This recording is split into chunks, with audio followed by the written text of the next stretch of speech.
Hi there, Shane Cradock here again. Welcome back to another question in the CEO question series. Again, I work with entrepreneurs and CEOs. I've been doing it for over 20 years across 50 industries. And here's one question that just might give you a little bit of food for thought.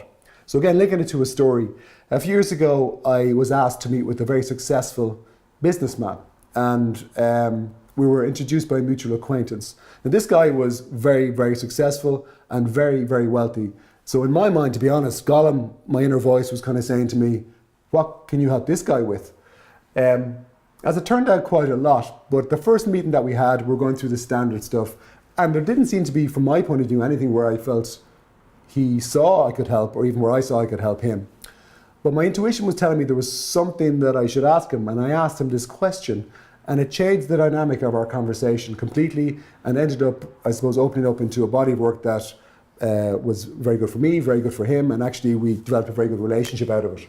So the two words I'm looking at here are how much, and this is going to be unusual for business people perhaps to listen to this, how much fun and enjoyment are you having? How much fun and enjoyment are you having? Now, for a lot of people in business or any sort of organization, we're almost conditioned to think that fun doesn't have to be part of our work. And that to me is a big, big mistake. And actually with that particular person I was talking about, when I was walking out the door, I just said, out of curiosity, how much fun are you having?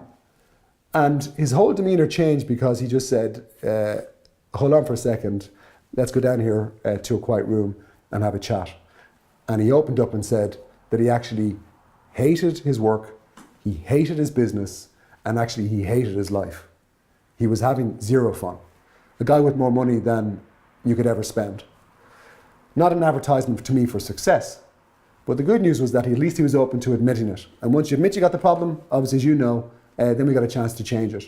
And all we got to do then is say, well, what would be fun? And all of a sudden, by asking that question, like what do you enjoy doing on a personal level?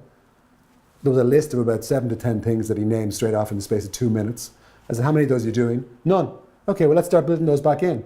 Once you do that, you start to change your sense of appreciation, your state. Now let's look at the business. What is it you're not having fun with? Is it to do with your attitude? Are you weighing something too much in your mind? In actual fact, the answer in his case was there were some people that weren't performing and he wasn't making the tough decisions about either telling them to where to change or to get them off the bus. But also as well as that, some of the work that he was doing wasn't playing to his strengths. So what are your strengths? So very often when you at least admit there's a problem, you can start to ask questions about where do I go? And now he spends his time working more on his strengths. He's delegated areas or removed them that are weaknesses. The business has evolved into more stuff that he's more passionate about. There's more of a sense of purpose because we ask the question, what is the purpose here? What's going to help you get out of bed in the morning and go, let's do it, let's get it on, this is exciting. Because that's a really, really important part of your CEO. Your energy that you bring to the room in your business ripples into your team. That's worth money, that's worth cash. It ripples from your team into your customers and into the market. So don't be under any illusion. If you're not having some fun at a good level and enjoying it, that's going to affect the quality of your energy. And your energy means money. It means satisfaction and enjoyment. So ask the question. Great questions can get a great answer, as you know. So I hope you got something out of this, and I'll see you at the next CEO question. Thank you.